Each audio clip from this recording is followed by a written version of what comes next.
With regards to the Ebola threat. Yes. Actually, we are always prepared, no?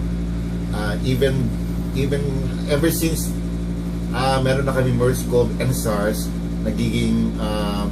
nag-anticipate rin kami sa mga rare diseases, no, globally. So, we have an isolation room outside the hospital.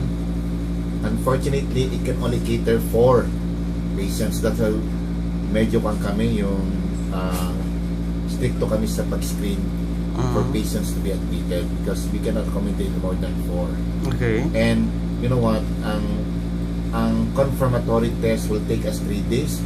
Ipapadala pa namin sa RITM. So RITM pa rin ang parang final Sa test, final ano? test, oo. But hindi na lang dito, Doc? Wala pang capacity ang laboratory namin to do the lab.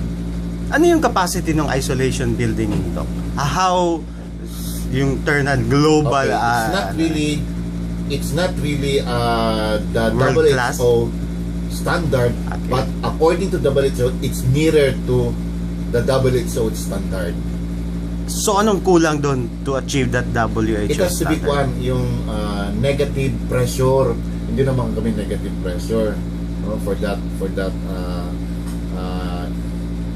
structure. So ang ginawa na namin, at least 4 ng rooms doon before a nurse goes inside the patient, dadaan pa siya ng isang room before papasok sa isang room. Ganon.